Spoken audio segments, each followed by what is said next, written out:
اور اس انسان کو اس کا مقام دکھایا. جبرائیل علیہ السلام جیسے فرشتے کو اس کے سامنے جھکا دیا، میکائیل علیہ السلام، اسرافیل علیہ السلام، ملک الموت، جنت کا داروغہ رضوان، جہنم کا داروغہ مالک، حاملین عرش، کرام الکاتبین، تمام فرشتوں کو اس کے سامنے سجدہ کرایا اور اس انسان کو اس کا مقام دکھایا کہ تو میرا خلیفہ ہے اور میں نے اپنا سارا غیبی نظام آمنت باللہ و ملائکتہ، میں نے اپنا پورا غیبی نظام پہلے دن تیری جھولی میں ڈال دیا. اگر تو خلافت کے مقام پر رہے گا اور جو میں نے نعمت عطا فرمائی ہے اس کی نعمت کی قدردانی کرے گا، جو دین میں نے تمہاری دنیا اور آخرت کی کامیابی کے لیے مقرر کیا ہے اس کی پابندی کرے گا، تو میرا خلیفہ ہے اور میں نے پہلے دن اپنی ساری کے ساری غیبی نظام تیری جھولی میں ڈال دیا. میرا پورا غیبی نظام تیرے ساتھ چلے گا تبلیغی بیانات اور سات آفیشل زمین سات یوٹیوب. آسمان تمہارا کچھ نہیں بگاڑ سکیں گے. یہ پہلے دن اس انسان کو سمجھا بھی دیا، دکھا بھی دیا کہ تو میرا خلیفہ ہے، اگر تو اس مقام پر رہے گا، اس کی قدردانی کرے گا، تو میں نے سارا پورا غیبی نظام تیری جھولی میں ڈال دیا. جہاں تو جائے گا میرا سارا نظام تیرے ساتھ چلے گا، سارا نظام تیرے ہاں مستقر ہوگا اور سات آسمان سات زمین تمہارا کچھ نہیں بگاڑ سکیں گے. لیکن ایک بات عجیب بات ہے کہ اس انسان کو اللہ نے مختار بنایا، دین پر چلنے کا، مجبور محض نہیں بنایا، مختار کل بھی نہیں بنایا. انسان مختار کل بھی نہیں ہے، مجبور محض بھی نہیں ہے. دین پر چلنے کا اس کو اختیار دیا. دین پر چلنا چاہتے ہو تو میرا خلیفہ ہے، میں نے غیبی نظام پہلے دن تیری جھولی میں ڈال دیا. دین پر چلنا نہیں چاہتے ہو تیرے گلے میں رسی نہیں ڈالوں گا. صاف اعلان کیا. جو چاہے دین کو اختیار کرے، اسلام کو اختیار کرے، جو چاہے کفر اختیار کرے، تمہارے گلے میں رسی ڈال کر کے نہیں چلاؤں گا. اختیار ہے تمہیں. البتہ اس کے ساتھ ایک اور بھی فیصلہ کر لیا، جو دین پر چلنا نہیں چاہے گا، اس نعمت کی ناقدری کرے گا، اس نعمت کو ٹھکرائے گا جو ساری مخلوقات میں سب سے بڑی نعمت ہے، اللہ کے خزانے بھرے ہوئے نعمتوں سے، اور روزانہ اللہ کے نعمتوں کی بارش ہو رہی ہے ہر انسان پر، نعمتوں کی بارش ہو رہی ہے. لیکن سب سے بڑی نعمت یہ دین ہے، خلافت ہے اور خلافت کی زندگی ہے. اس سے بڑھ کر کے کوئی بڑی نعمت نہیں ہے. اب جو اس نعمت کی قدردانی کرے گا تو اللہ کا خلیفہ ہے، اللہ کا غیبی نظام ساتھ ہے. اگر ناقدری کرے گا تو اللہ کو کوئی پرواہ نہیں. البتہ ایسے انسان کا نام پھر اللہ سبحانہ کے دربار میں انسانیت کی فہرست میں سے نکال لیا جاتا ہے. اللہ کا معاملہ انسان کے ساتھ ہے، حیوانوں کے ساتھ نہیں ہے.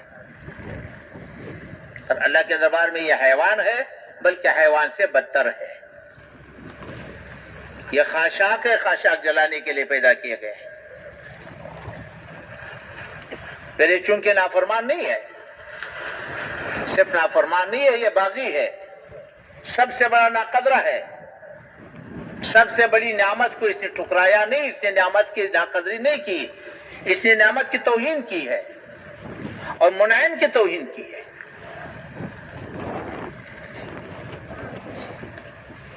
تو باغی کے لیے دنیا کے کسی قانون میں معافی نہیں ہے. یہ اصول ہے، دنیا کے کسی قانون میں باغی کے لیے معافی نہیں ہے. مجرم کے لیے ہو سکتی ہے، نافرمانی ہو گئی، غلطی ہو گئی، اس کے لیے معافی ہے، معافی کا دروازہ کھلا ہوا ہے۔ نافرمانی ہو جاتی ہے کبھی کبھی،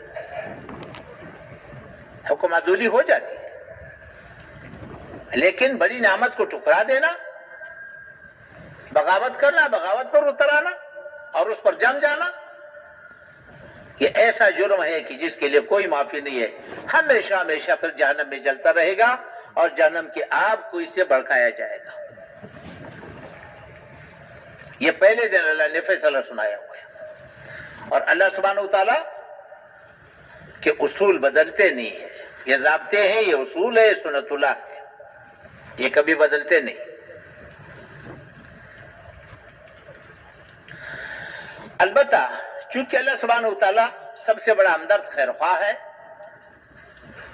بندے کے لیے اس کے موت تک توبے کا دروازہ کھلا رکھا ہوا ہے۔ جب توبہ کرے گا اللہ معاف کرے گا،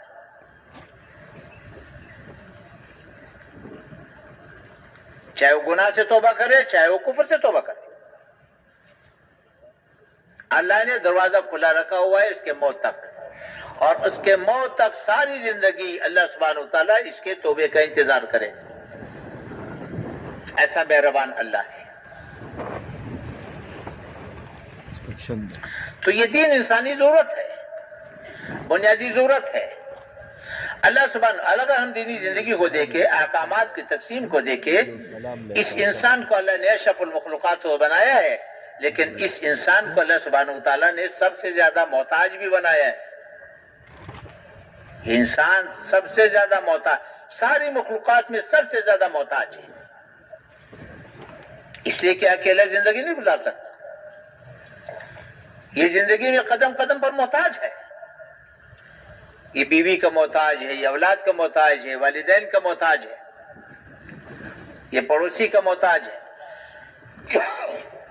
یہ حکمران کا محتاج ہے، یہ رعایا کا محتاج ہے، گلکار کا محتاج ہے، تاجر کا محتاج ہے، زمیندار کا محتاج ہے، کپڑے بنانے والے کا محتاج ہے، کپڑے سینے والے کا محتاج ہے، قدم قدم پر محتاج ہے۔ انسانوں کی ضرورتیں ایک دوسرے سے وابستہ ہے۔ اللہ سبحانہ وتعالیٰ نے اسی بنیاد پر احکامات بھیجے ہیں، ایک کی ضرورت دوسرے کی ذمہ داری ہے، ایک کی ضرورت دوسرے کی ذمہ داری ہے، تو اللہ سبحانہ وتعالیٰ نے احکامات اسی بنیاد پر بھیجے ہیں۔ والدین کی جو ضروریات اولاد سے وابستہ ہے، یا اللہ نے اولاد کا دین بنایا، اولاد کی جو ضرورتیں والدین سے وابستہ ہے، یا اللہ نے والدین کا دین بنایا۔ والدین دین پر چلیں گے اولاد کے لیے رحمت، اولاد دین پر چلے گی والدین کی رحمت۔ حکمرانوں کی ضرورتیں رعایا سے وابستہ کی ہے، یہ رعایا کا دین ہے، اور رعایا کی ضرورتیں حکمران سے وابستہ ہے، یہ حکمران کا دین ہے، دونوں دین پر چلیں گے دونوں کے لیے رحمت۔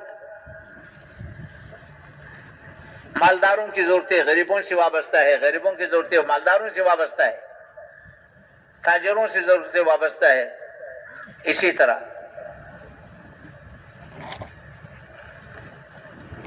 جتنی بھی ہماری ضرورتیں ہیں ایک دوسرے کے ساتھ وابستہ ہیں۔ تو اللہ سبحانہ وتعالیٰ نے احکامات کی تقسیم اسی طرح فرمائی ہے کہ ایک کی ضرورت دوسرے کی ذمہ داری، ایک کی ضرورت دوسرے کی ذمہ داری، اسی کو دین بنائے۔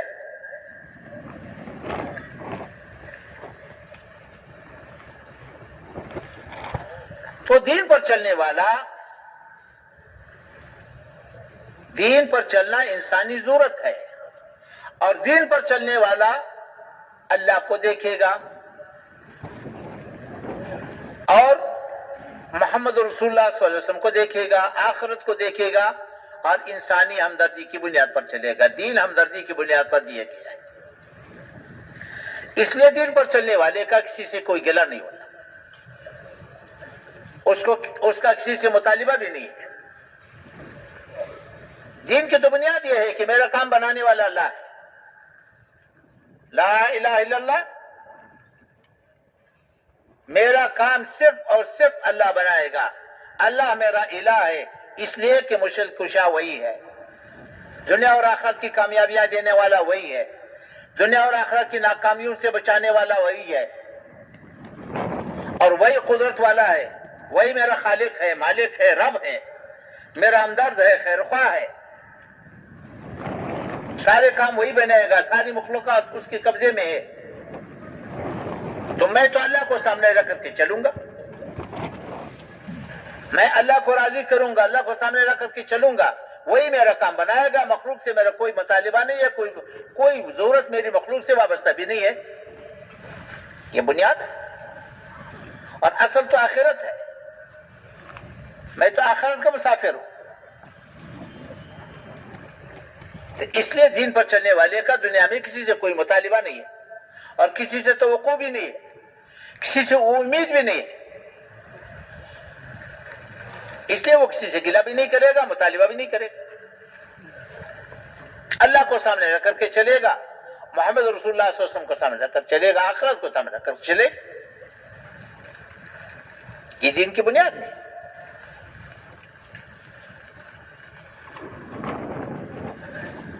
تو میرے محترم بھائی دوستو کو اللہ نے احکامات کی تقسیم اسی طرح کی ہے. جب یہ دینی زندگی وجود میں آئے گی تو پھر کیا ہوگا؟ اللہ کا غیبی نظام ساتھ ہوگا، اللہ کا غیبی نظام ساتھ چلے گا، آسمانی نظام متوجہ ہوگا. اللہ سبحانہ وتعالی ہواؤں کو مسخر کرے گا، پانی کو مسخر کرے گا، آگ کو مسخر کرے گا، مخلوقات کو مسخر کر کے چلائے گا. اس کے سامنے ڈال دیا، پہلے دن ڈال دیا. یہ کسی کا محتاج نہیں رہے گا.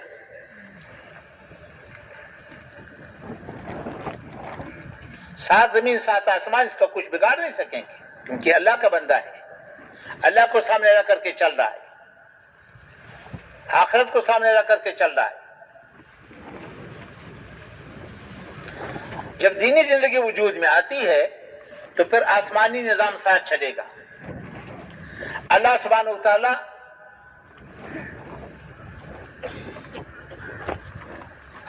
وتعالی رحمتوں کی بارش کرے گا.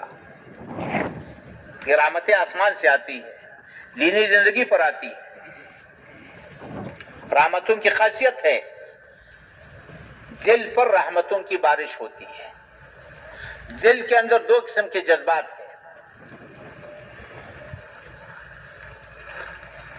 رحمانی جذبات بھی ہے، شیطانی جذبات بھی ہے، حیوانی جذبات بھی ہے.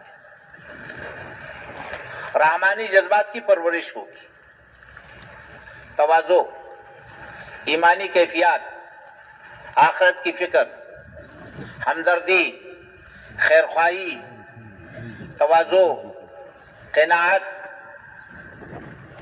امانت داری، ان ساری صفات کی پرورش ہوگی غیر محسوس طریقے سے.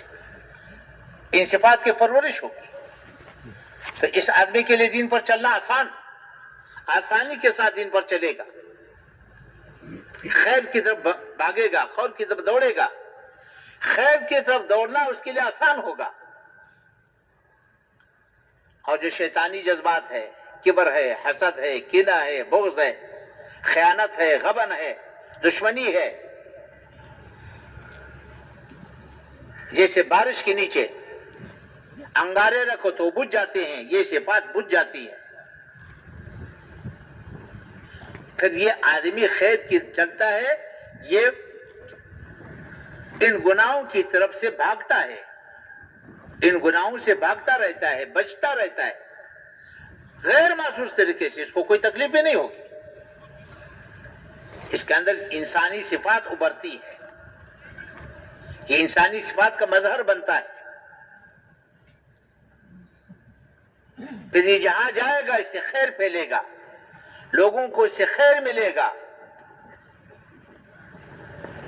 یہ خیر کے پھیلانے کا ذریعہ بنے گا، خیر کے پھیلنے کا ذریعہ بنے گا.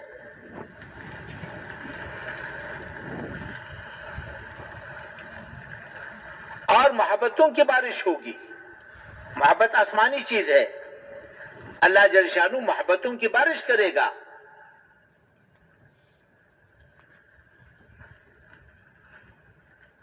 محبتوں کی بارش ہوگی اور برکتوں کی بارش ہوگی. جو کچھ اللہ عطا کرے گا اسی میں سے اس کی ضرورتوں کو پورا کرے گا، اس کو کسی کا محتاج نہیں بنائے گا۔ عمر میں برکت، مال میں برکت، اولاد میں برکت، زندگی میں برکت، علم میں برکت۔ یہ برکت تو دیکھنے کی چیز ہے، سمجھانے کی نہیں ہے، سمجھا کوئی نہیں سکتا۔ تو برکتوں کی بارش ہوگی، رحمتوں کی بارش ہوگی، برکتوں کی بارش ہوگی، محبتوں کی بارش ہوگی، اطمینان کی بارش ہوگی۔ اللہ سبحانہ اطمینان آسمانی چیز ہے، اللہ سبحانہ وتعالیٰ اطمینان عطا کرے گا۔ جھونپڑی میں رہے گا مطمئن ہوگا، بیماری آئے گی پریشانی نہیں ہوگی، تنگی آئے گی پریشانی نہیں ہوگی، مقدر کی مشکلات آتی رہیں گی لیکن پریشانی نہیں آئے گی اس کے ساتھ۔ تو اللہ سبحانہ وتعالیٰ اللہ اللہ ہے۔ ابراہیم علیہ السلام کو آگ میں اطمینان عطا فرمایا، یوسف علیہ السلام کو جیل میں اطمینان عطا فرمایا، ایوب علیہ السلام کو بیماری میں اطمینان عطا فرمایا، اور سلیمان علیہ السلام کو تخت میں اطمینان عطا فرمایا۔ اللہ اللہ ہے۔ یہ ساری آسمانی چیزیں ہیں۔ جو آسمانی چیزوں کو زمین پر تلاش کرے گا تو ساری زندگی پریشانی رہے گا۔ آسمانی چیزیں تو دین سے وابستہ ہے، دینی زندگی وجود میں آئے گی تو آسمانی چیزوں کی بارش ہوگی، اطمینان کی زندگی ہوگی، محبتوں کی زندگی ہوگی۔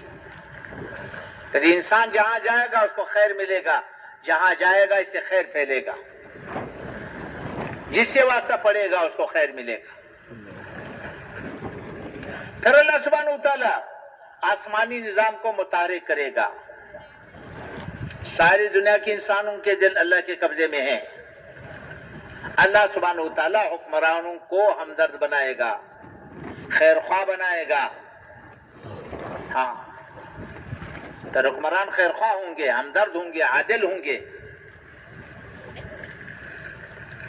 حکمرانوں کے دلوں کو اللہ بدل دے گا۔ اللہ سبحانہ وتعالیٰ مالداروں کو سخی بنائے گا، غریبوں کو غیور بنا دے گا، حکمرانوں کو ہمدرد خیر خواہ بنائے گا، رعایا کو تابعدار بنائے گا۔ تو پھر یہ زندگی وجود میں آئے گی۔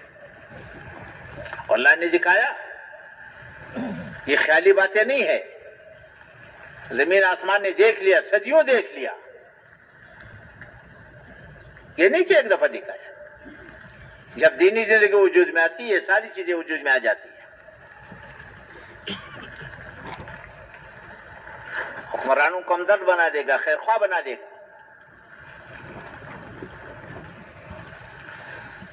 عبد الرحمن بن عوف رضی اللہ تعالیٰ عنہ نے عمر فاروق رضی اللہ عنہ سے کہا کہ امیر المومنین آپ ذرا نرمی فرمائے، آپ کے خوف سے گھروں کے اندر کنواری لڑکیاں گھبراتی ہے۔ تو حضرت عمر صلی اللہ علیہ وسلم نے فرمایا کہ اللہ کا احسان ہے، اللہ کا شکر ہے کہ اللہ سبحانہ وتعالیٰ نے لوگوں کے دلوں کو میرے رعب سے بھر دیا اور میرے دل کو ان کی محبت سے بھر دیا۔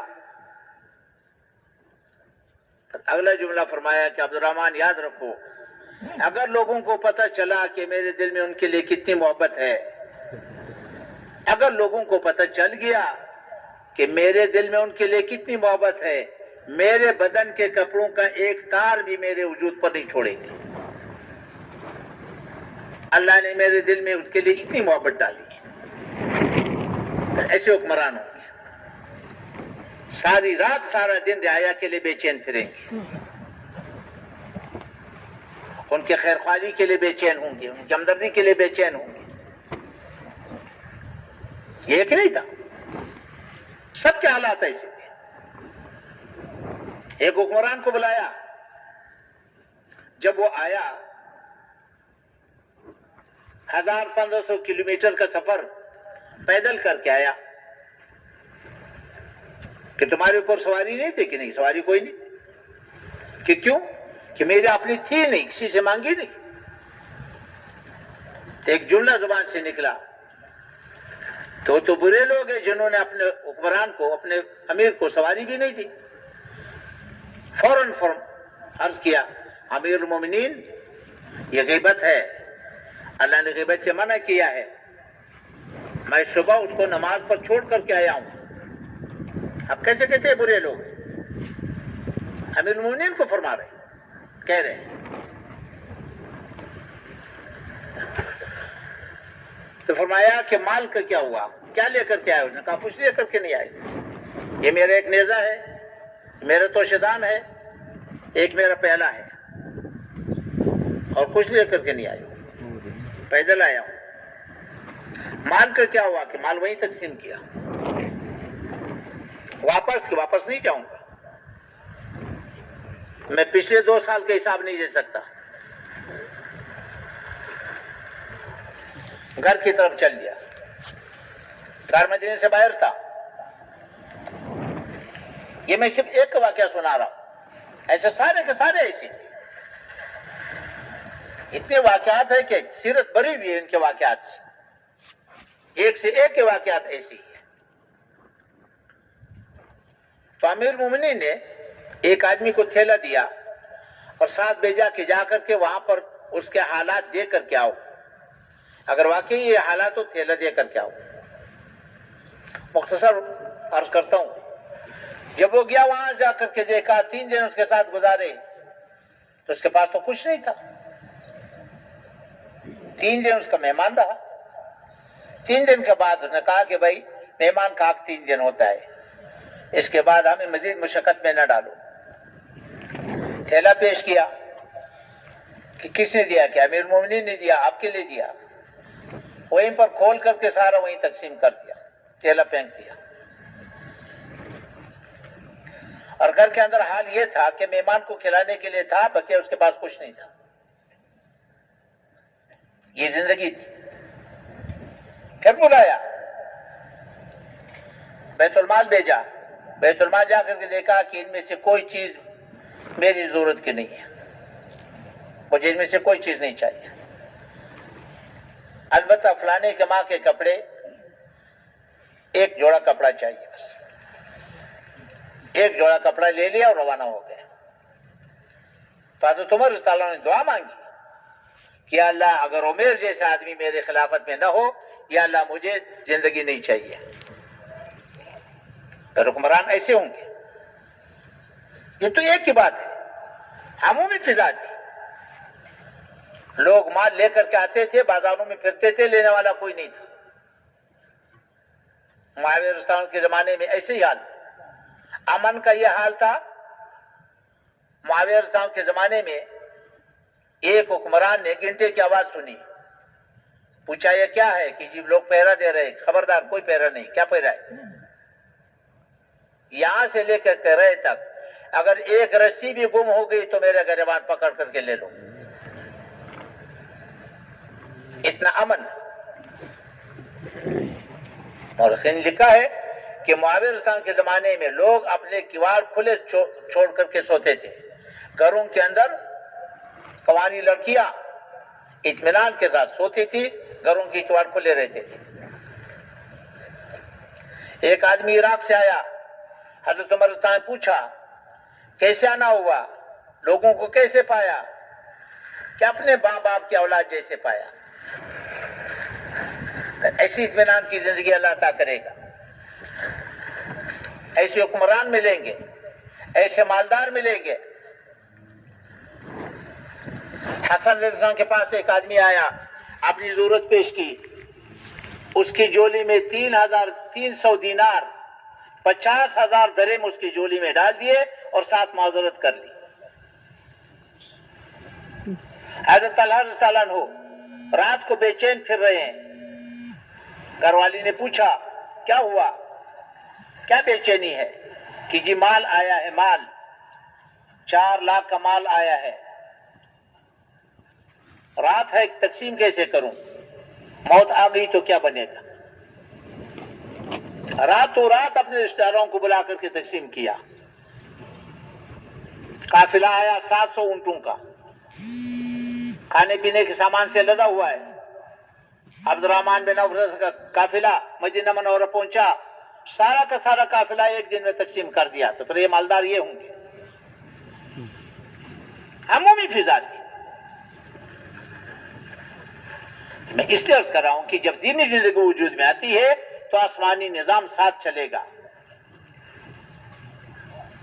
حکمرانوں کو ہمدرد بنائے گا، خیر خواہ بنائے گا، رعایا کو تابعدار بنائے گا، مالداروں کو سخی بنائے گا، غریبوں کو غیور بنائے گا. 3 دن کا فاقہ برداشت کریں گے، کسی کے مال کی طرف دیکھیں گے نہیں. یہ آسمانی نظام چلے گا. اطمینان کی زندگی ملے گی، اطمینان کی بارش ہوگی، محبتوں کی بارش ہوگی، رحمتوں کی بارش ہوگی، برکتوں کی بارش ہوگی. دنیا کی زندگی جنت بنے گی. ہاں، اور میرے محترم بھائیو دوستو، اگر دینی زندگی نہ رہی تو دنیا جہنم بنے گی. دنیا تو سب ایک دوسرے سے بیزار ہوں گے. جہنم کی زندگی وجود میں آئے گی. حکمرانوں کو ظالم بنا دے گا، حریص بنا دے گا، رعایا کو سرکش بنا دے گا، مالداروں کو بخیل بنا دے گا، غریبوں کو نافرمان بنا دے گا. تو جہنم کے جذبے وجود میں آئیں گے. جہنمی ایک دوسرے پر لعنت کرتے ہیں، ایک دوسرے سے بیزار ہوتے ہیں، ایک دوسرے پر الزام لگاتے ہیں، ایک دوسرے کو اذیت کا ذریعہ بنتے ہیں. تو دنیا کی زندگی بھی ایسی بنے گی. ہاں، تو جہنم کی زندگی وجود میں آئے گی.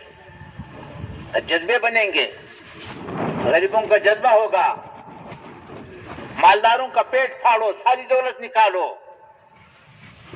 مالداروں کا جذبہ ہوگا، غریبوں کا خون چوس لو، کتوں کی لڑائیوں پر لگاؤ، مگر غریب کو نوالا مت دو. بڑی بڑی عمارتوں پر لگاؤ، بڑی بڑی شادیوں پر لگاؤ، فضول خرچوں پر لگاؤ، عیاشیوں پر لگاؤ، غریب کو نوالا مت دو. جذبے بنیں گے.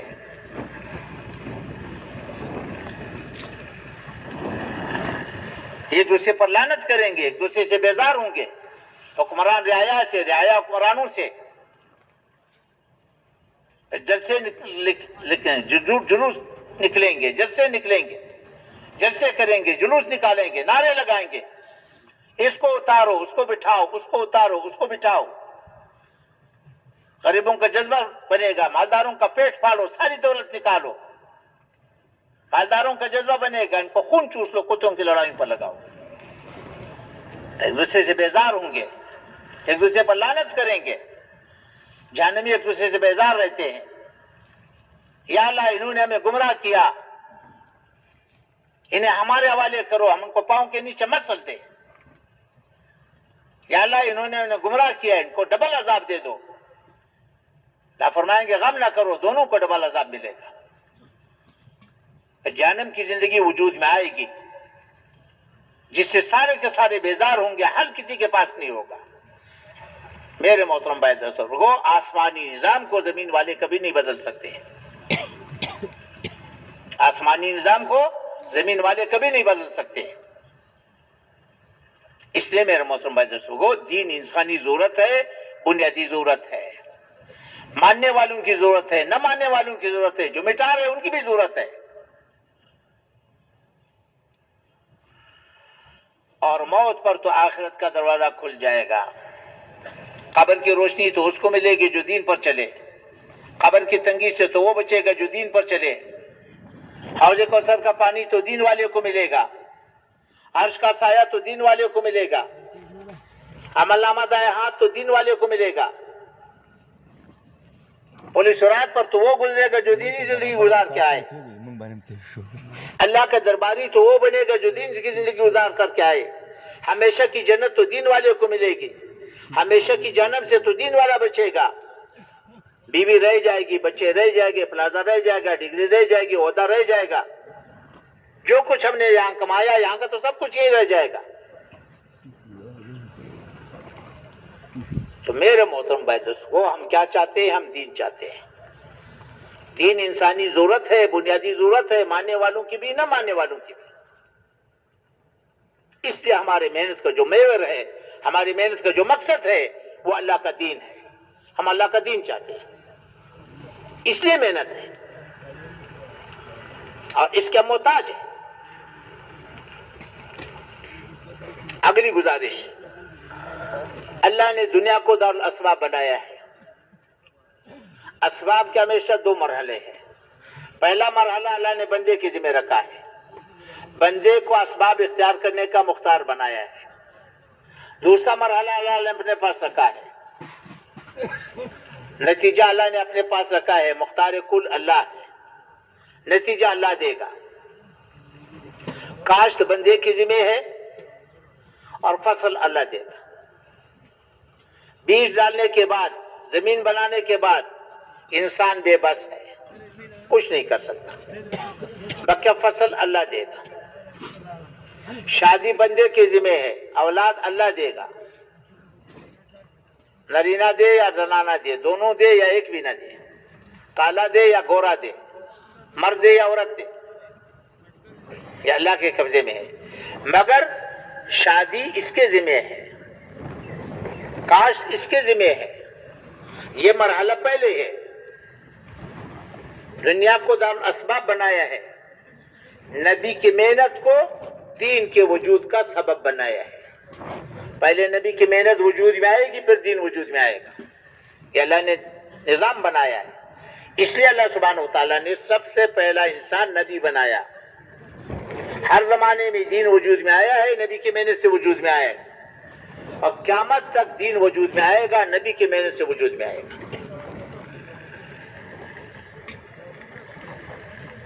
تو نبی کی محنت دین کا سبب ہے. نبی کی محنت ہوگی تو دینی زندگی وجود میں آئے گی.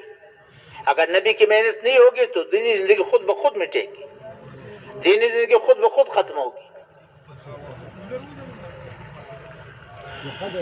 حضور اقدس صلی اللہ علیہ وسلم کو اللہ نے خاتم الانبیاء بنایا. حضور صلی اللہ علیہ وسلم کو اللہ نے خاتم الانبیاء بنایا.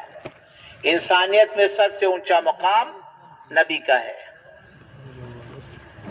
کوئی آدمی محنت کر کے نبی نہیں بن سکتا، عبادت کر کے نبی نہیں بن سکتا، قربانیاں کر کے نبی نہیں بن سکتا، دعائیں مانگ کر کے نبی نہیں بن سکتا، مجاہدے کر کے نبی نہیں بن سکتا. نبی کا انتخاب ہوتا ہے.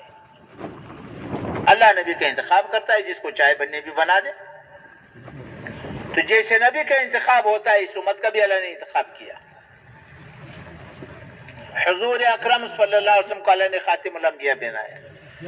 سارے انبیاء کرام میں سب سے اونچا مقام خاتم الانبیاء صلی اللہ علیہ وسلم کا ہے. اور خاتم الانبیاء ایک ہے، ساری مخلوقات میں ایک ہے، اکیلا ہے. ساری مخلوقات میں خاتم الانبیاء ایک ہے. انبیاء کرام تو بہت سارے آئے ہیں، لیکن خاتم الانبیاء صلی اللہ علیہ وسلم ایک ہے. سب سے اونچا مقام امام الانبیاء بنایا، خاتم الانبیاء بنایا. انسانیت میں سب سے اونچا مقام عطا فرمایا. اللہ کا سب سے زیادہ قرب خاتم الانبیاء صلی اللہ علیہ وسلم کو حاصل ہے. اس لیے تمام انبیاء کرام علیہ السلام کا امام بھی بنایا، تمام انبیاء کرام کو تعارف بھی کرایا، اور تمام انبیاء کرام علیہ السلام سے اللہ سبحانہ وتعالیٰ نے نبی علیہ السلام کے بارے میں وعدہ لیا. ہر نبی سے وعدہ لیا کہ جب خاتم الانبیاء صلی اللہ علیہ وسلم اگر تیرے زمانے میں آیا تو تو نے اس کا اتباع کرنا ہے، پھر تمہارے نبوت پر چلنے سے تمہیں نجات نہیں ملے گی، اس کا اتباع کرنا. اس لیے تو صاف فرمایا کہ موسیٰ علیہ السلام اصلی تورات لے کر کے آئے گا بھی تو محمد علیہ السلام کے بغیر، محمد علیہ السلام کی اتباع کے بغیر اس کو نجات نہیں ملے گی. صاف فرما دیا.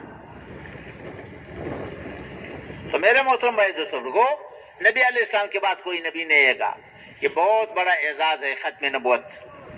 تو خاتم الانبیاء کے بعد کوئی نبی نہیں. اب وہ محنت اللہ نے اس امت کو عطا فرمائی ہے جو سب سے بڑا انعام ہے. تو سب سے پہلے اس محنت کی ذمہ داری ہے ختم نبوت. نبی علیہ السلام کے بعد کوئی نبی نہیں آئے گا.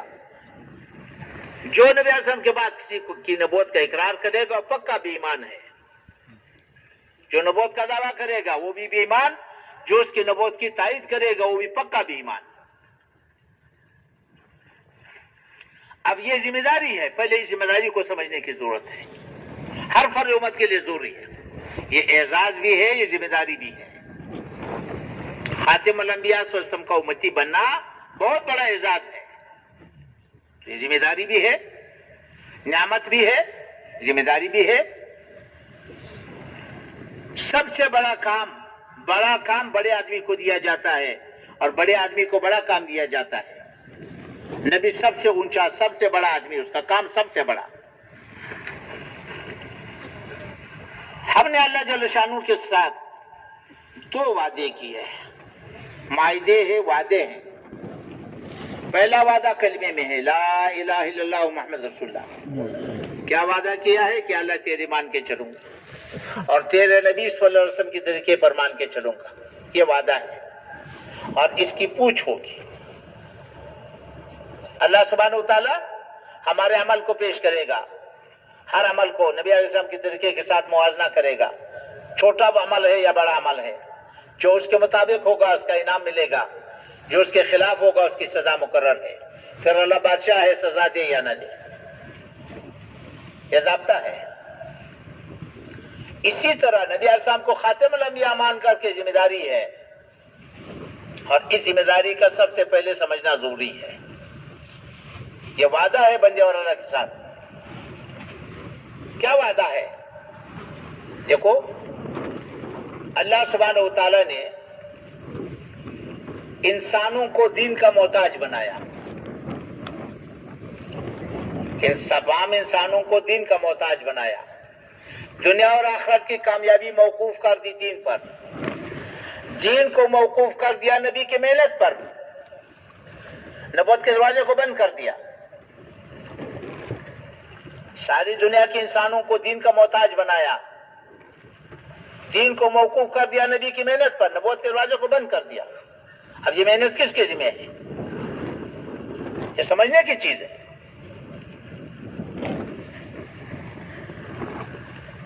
نبی السلام کے بعد کوئی نبی نہیں آئے گا. کیا مطلب؟ یہ ذمہ داری بھی ہے، یہ اعزاز بھی ہے. اب وہ محنت میرے ذمہ ہے جو نبی لے کر کے آیا. پورا دین میرے ذمہ ہے، پورا عالم میرے ذمہ ہے، آنے والی نسلیں میرے ذمہ ہے.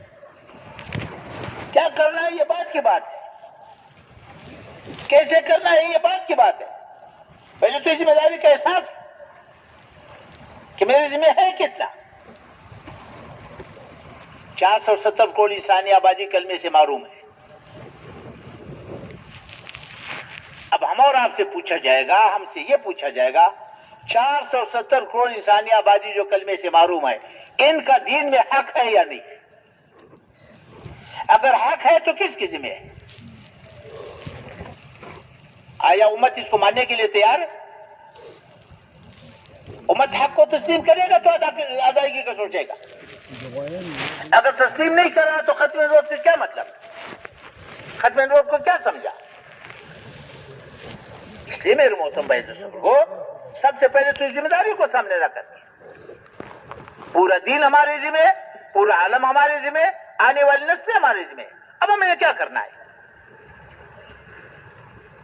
تو محنت سے پہلے سب سے پہلے ذمہ داری کا احساس. ہر فرد امت کے ذمہ پورا دین ہے، ہر فرد امت کی ذمہ پورا عالم ہے، ہر فرد امت کے ذمہ آنے والی نسلیں. ختم نبوت کا تقاضا ہے. 700 کروڑ انسانی آبادی میں سے اگر ایک آدمی دین پر ہے اور 700 کروڑ انسانی آبادی نافرمانی پر ہے تو ختم نبوت کا تقاضا ہے کہ ایک آدمی سے 700 کروڑ انسانوں کی پوچھ ہوگی. اگر 700 کروڑ انسانی آبادی دین پر ہے، ایک آدمی نافرمانی پر ہے، تو ختم نبوت کا تقاضا ہے کہ 700 کروڑ انسانوں سے ایک آدمی کی پوچھ ہوگی. اس لیے حاجی صاحب رحمۃ اللہ علیہ ایک مجلس میں کئی مرتبہ فرماتے تھے، ہم امتی ہے، ہم امتی ہے، ہم امتی ہے، ہم ذمہ دار ہے، پورے دین کی ذمہ دار ہے، پورے عالم کی ذمہ دار ہے.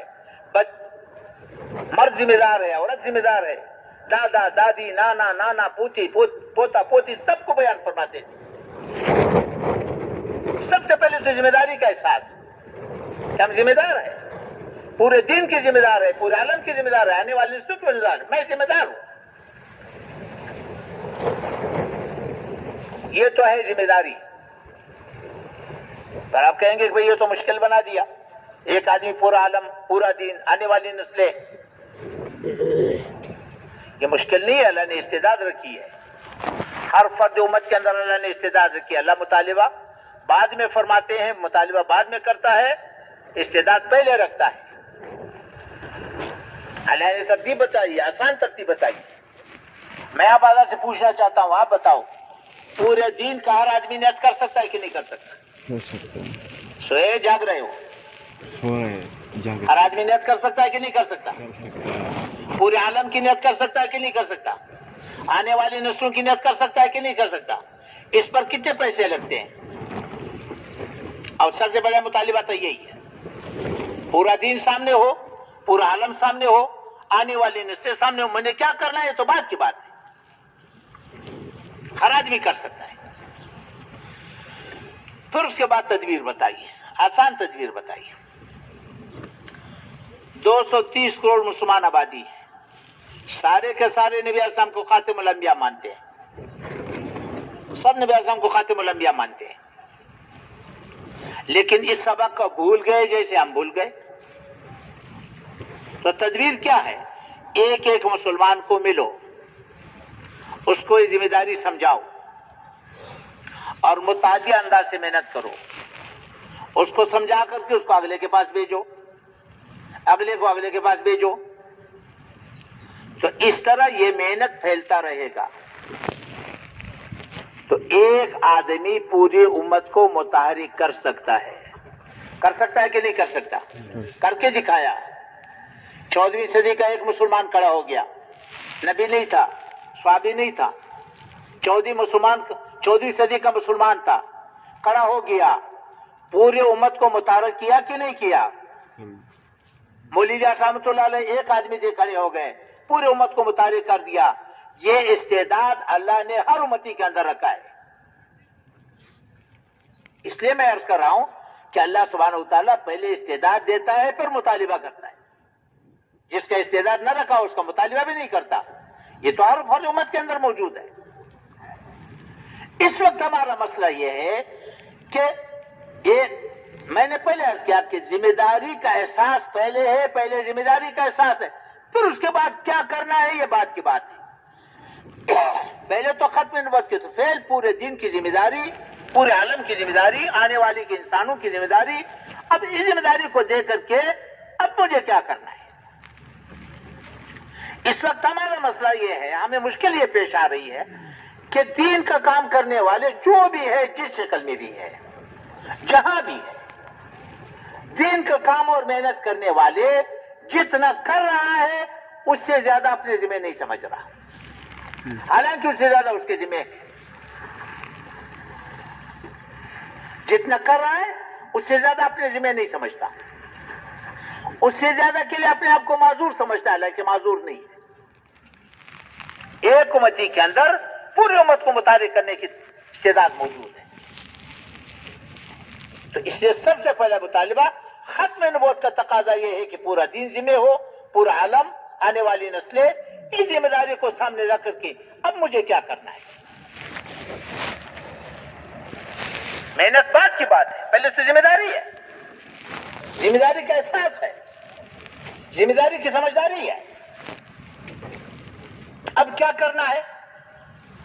اب سوچیں، 470 کو انسانی آبادی کلمے سے کیوں معروم ہے؟ اب دیکھو 470 کروڑ انسانی آبادی کلمے سے کیوں معروم ہے؟ ان کا مطالبہ کیا ہے؟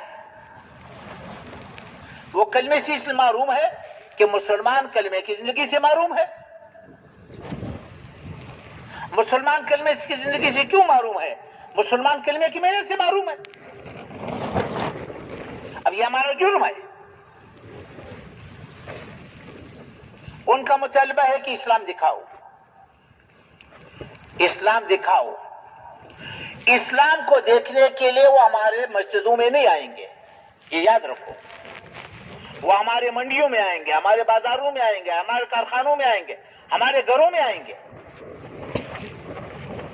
ہماری منڈیاں، ہمارے بازار، ہمارے کارخانے، ہمارے تھانے، ہمارے اسپتال، ہماری کچہریاں، وہ تو دین زندگی سے خالی ہے.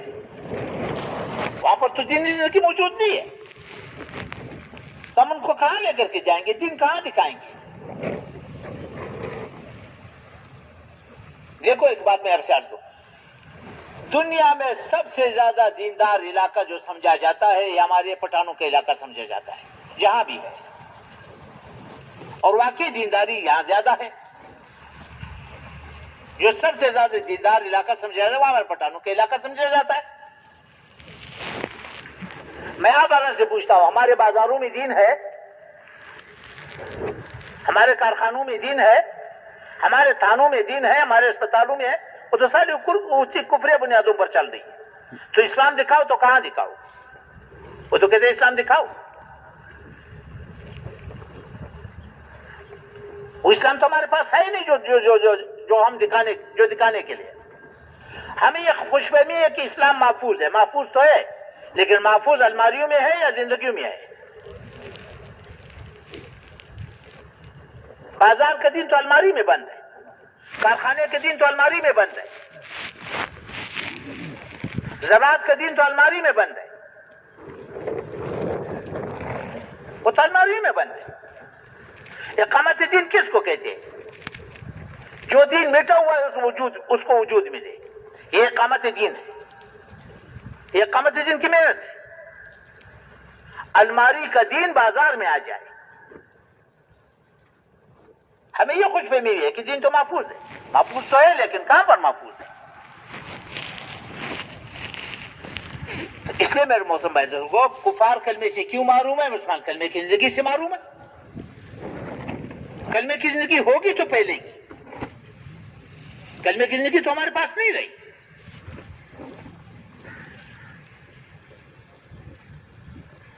اچھا، مسلمان کلمے کی زندگی سے کیوں معروم ہے؟ مسلمان کلمے کی محنت سے معروم ہے. کلمے کی محنت ہوگی تو کلمے کی زندگی وجود میں آئے گی. دیکھو محنت کو سمجھنے کی ضرورت ہے. محنت پہ سب سے پہلی ذمہ داری ہے، سب سے پہلی ذمہ داری ہے پورے دین کو سامنے رکھ کر، پورے عالم کو سامنے رکھ کر، آنے والی نسلوں کو سامنے رکھ کر کے اس ذمہ داری کے ساتھ محنت کرنا. ہماری غلط محنت کی وجہ سے دنیا میں کفر پھیلا ہوا ہے. غلط محنت کیا ہے؟ کہ ہم نے دین اور دین کی محنت کو مال والوں کا محتاج بنایا ہے. ہمارے دین تو چاردیواری کے اندر بند ہے، باہر دین کا کوئی وجود نہیں ہے. اور ہماری محنت ہماری مادی نقشوں کی تابع بن رہی ہے.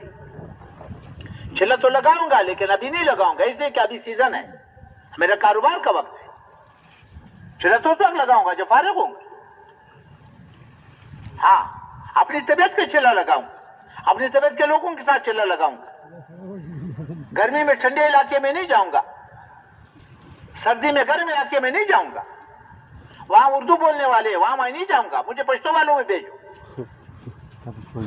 اپنی طبیعت کی محنت ٹھیک ہے، چلو تو لگ جائے گا، ثواب مل جائے گا، دین تو وجود میں نہیں آئے گا. ہم نے تو دین کو اپنی مادی نقشوں کا تابع بنایا ہے. ابھی نق نکلو، نق نہیں جاؤں گا، ابھی مجھے فرصت نہیں ہے، میں بعد میں جاؤں گا، راون کے اجتماع سے جاؤں گا، راون کے جوڑ سے جاؤں گا، میں فلاں وقت میں نکلوں گا، اپنی طبیعت کے ساتھی کے ساتھ نکلوں گا. یہ تو محنت کرنے والوں کا حال ہے، جو نہ کرنے والے ان کا تو کیا ہوگا. تو غلط محنت کیا ہے؟ اپنی محنت کو، اپنے دین کو مال اور مال والوں کا تابع بنانا، یہ غلط محنت ہے. وہ تو اس محنت سے دین وجود میں آئے گا جو آزاد ہو، مادی نقشوں کا پابند نہ ہو. ہمارا دین تو چاردیواری کے اندر بند ہے، چاردیواری سے باہر کچھ بھی نہیں، اور وہ بھی ملک مال والوں کا محتاج. اس لیے میرے محترم بھائی دوستوں کو محنت کو اصلی شکل میں وجود میں لانے کے لیے محنت ہے، ورنہ تو ہزاروں لاکھوں پھرتے رہیں گے، ہمارے بازار ویسے ویران پڑیں گے۔ جب تک ہم یہ طے نہ کہ ہمیں دینی زندگی سیکھنی ہے، اس کے لیے تو ہم نے نکلنا ہے، ایمان سیکھنا ہے، ایمانی زندگی سیکھنی ہے۔ تو ہماری غلط محنت کی وجہ سے دنیا میں کفر پھیلا ہوا ہے۔ غلط محنت کیا ہے کہ ہم نے دین کو اور دین کی محنت کو اپنی مادی نقشوں کا پابند بنایا، اس کے ساتھ بندھا ہوا ہے۔ ہمارا مرکز مال والوں کا محتاج، ہماری مسجد مال والوں کا محتاج، ہمارے تبلیغ مال والوں کا محتاج، ہمارے چلے مال والوں کا مال کا محتاج۔ تو مفلوج دین ہے، مفلوج دین کو کون قبول کرے گا؟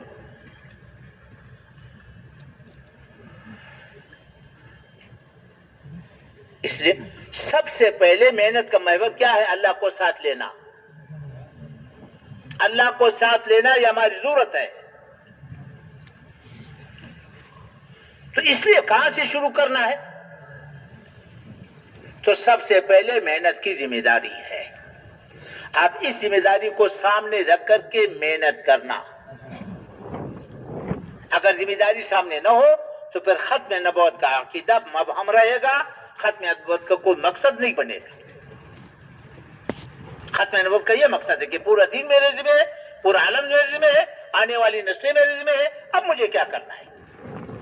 پوری امت کو متحرک کرنا، جہاں جا سکتے ہو وہاں خود جاؤ، جہاں نہیں جا سکتے کسی اور کو بھیجو۔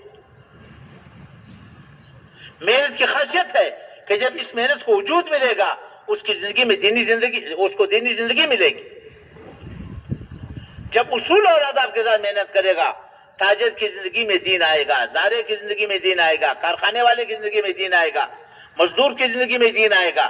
جب محنت کو وجود ملے گا، تاجر کو لگا لو، تجارت میں دین نظر آئے گا، زارے کو لگا لو، زراعت کی دین نظر آئے گا، دفتر والے کو لگا لو، دفتر والے کی زندگی میں دین آئے گا، تو دین وجود میں آئے گا۔ پھر جو نا یہ دین دنیا میں پھیلے گا۔ تو یہ تو ہے ذمہ داری۔ اب اگلی بات ہے کہ محنت کیا ہے، کہاں سے شروع کرنی ہے؟ نبی علیہ السلام خاتم الانبیاء ہے، دین کے لحاظ سے بھی، دین کی محنت کے لحاظ سے بھی۔ دین بھی وہی ہے جو نبی علیہ السلام لے کر کے آئے، محنت بھی وہی ہے جو نبی علیہ السلام لے کر کے آئے۔ اب محنت کو کہاں سے شروع کرنی ہے؟ یہ بھی شریعت سے پوچھنی ہے، کامل شریعت ہے۔ ہم اپنے ذہن سے محنت شروع نہیں کر سکتے، وہ تو نبی علیہ السلام نے کہاں سے شروع کی ہے؟ نبی علیہ السلام کے سامنے اللہ سبحانہ و تعالیٰ نے سب سے پہلے انبیاء کرام کے واقعات کو بیان فرمایا۔ انبیاء کرام علیہ السلام کے واقعات میں سب سے زیادہ دو چیزیں بیان ہوئی ہیں۔ انبیاء کرام کے واقعات صرف واقعات نہیں ہے، وہ تو محنت ہے۔ اقامت دین کے لیے جو محنت انہوں نے کی ہے، اس محنت کی وضاحت فرمائی ہے۔ انبیاء کرام علیہ السلام نے اقامت دین کے لیے جو محنت کی ہے، اس محنت کی وضاحت فرمائی ہے۔ اس میں سب سے پہلی بات ضابطہ بتایا۔ ضابطہ کیا ہے؟ نبی آیا، ہر زمانے میں نبی آیا، نبی نے محنت کی۔ نبی کی محنت کے ہمیشہ دو مرحلے ہیں۔ ہر نبی کی محنت کے ہمیشہ دو مرحلے یاد رکھو۔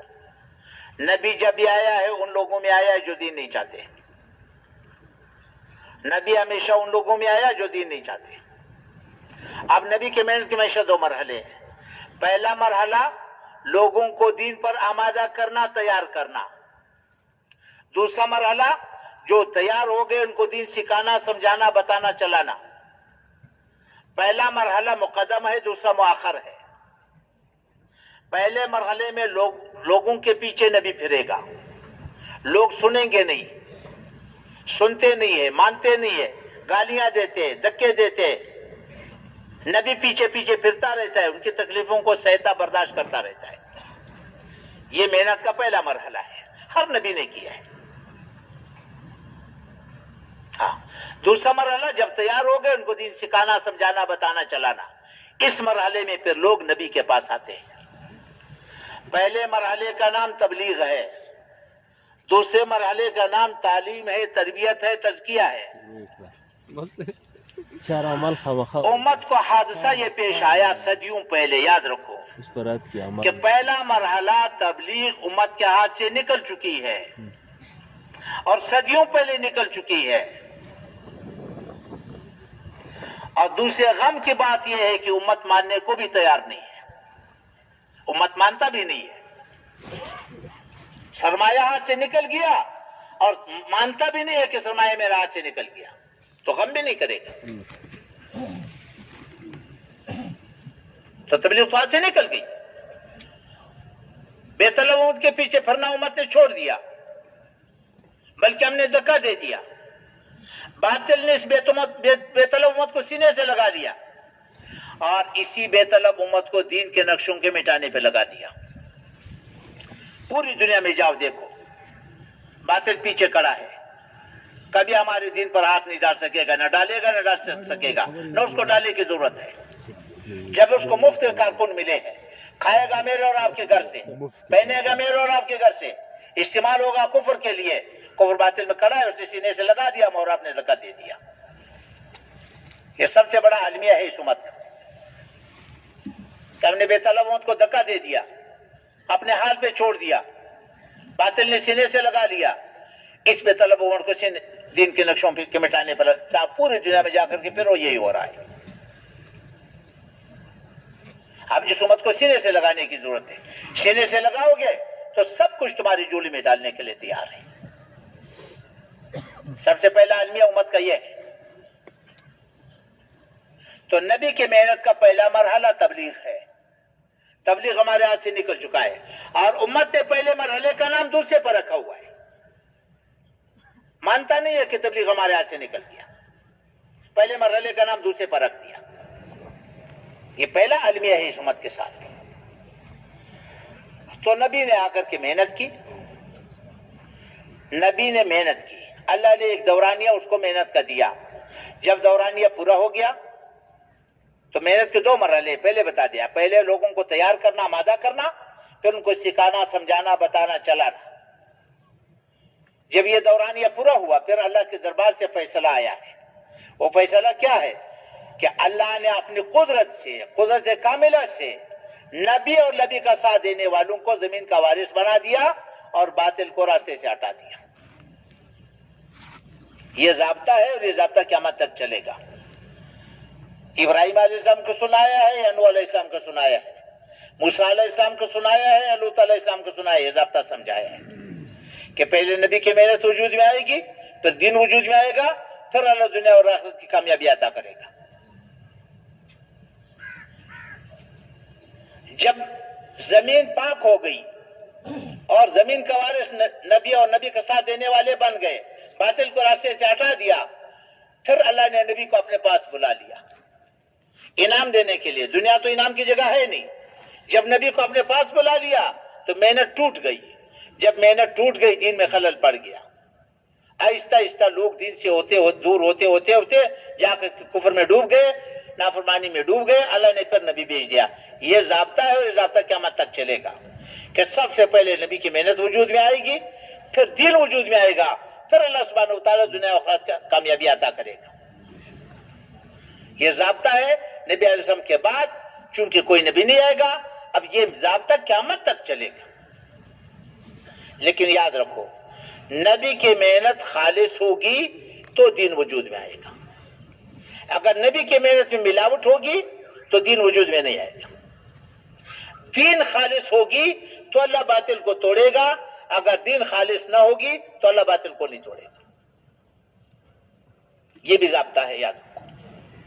نبی کی محنت میں ملاوٹ ہوگی تو دین وجود میں آئے گا، دین میں ملاوٹ ہوگی تو باطل نہیں ٹوٹے گا.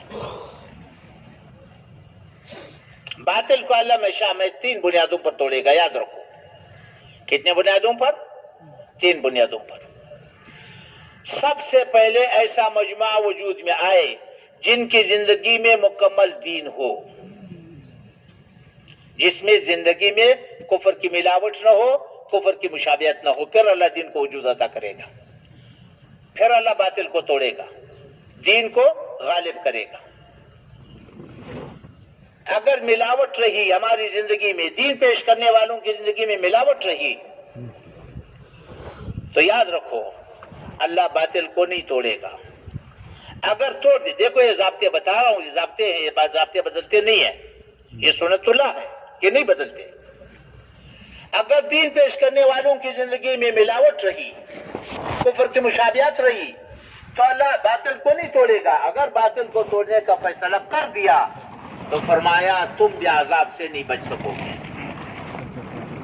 یہاں پر مولانا یوسف رحمۃ اللہ نے جملہ ارشاد فرمایا ہے کہ باطل کہ اللہ کے عذاب کی چھینٹیں تمہارے اوپر بھی پڑیں گی، اور اللہ کے عذاب کا ایک چھینٹا ہماری بربادی کے لیے کافی ہے. اس لیے کہ علت مشترک ہے، فقہ کو اصول ہے کہ علت مشترک ہو تو فیصلہ ایک ہوگا. اللہ ہمارے اور آپ کا رشتہ دار نہیں ہے کہ ایک ہی جرم پر ہم اور آپ کو چھوڑ دے اور دوسرے کو پکڑ دے. یہ ضابطہ ہے. اور دوسری شرط، جب تک باطل کے نقشوں کا تمہارے دل میں اہمیت ہوگی، وقت ہوگی، تو اللہ باطل کو نہیں توڑے گا. جب تک باطل تمہیں فقیر محض نظر نہ آئے اور باطل کے سارے نقشے تمہیں ٹھیکرے نظر نہ آئے.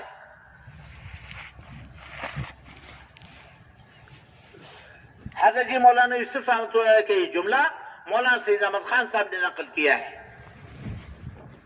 جب تک سارا باطل فقیر محض نظر نہ آئے اور سارا باطل کے نقشے تمہیں ٹھیکرے نظر نہ آئے، اللہ باطل کو نہیں توڑے گا. اور یہ اس وقت تک نہیں ہو سکتا جب تک تم مائیت الہیہ کو حاصل نہ کرو، جب تک تم اللہ کو ساتھ نہ لو، اللہ کی قوت اور طاقت کو ساتھ نہ لو، ان صفات کو حاصل نہ کرو جس پر اللہ ساتھ دیتا ہے. جب تک ان صفات کو حاصل نہیں کرو گے، باطل کے نقشے کی تمہارے دل میں اہمیت ہوگی. اگر اللہ نے باطل کو توڑنے کا فیصلہ کر دیا تو ان کے نقشوں پر تم ایک دوسروں کو قتل کرو گے. فقیر محض اللہ اپنے دین کو مغلوب برداشت کرے گا، بدنام برداشت نہیں کرے گا. یہ یاد رکھو، یہ ضابطے ہیں، اللہ ان ضابطوں کو نہیں بدلتا.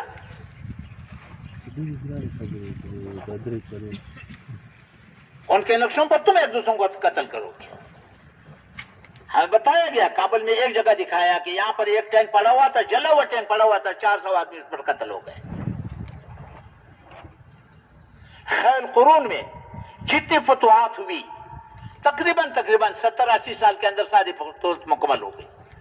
مسلمانوں کی ساری فتوحات 70-80 سال کے اندر مکمل ہوئی. ولید بن عبد الملک کے زمانے تک تقریباً ساری فتوحات مکمل ہو گئی، اور ولید بن عبد الملک 94 میں فوت ہوئے. اس زمانے کی جتنی آباد دنیا تھی فتوحات مکمل ہوئی. اس کے بعد مسلمانوں نے بہت کم فتوحات کی.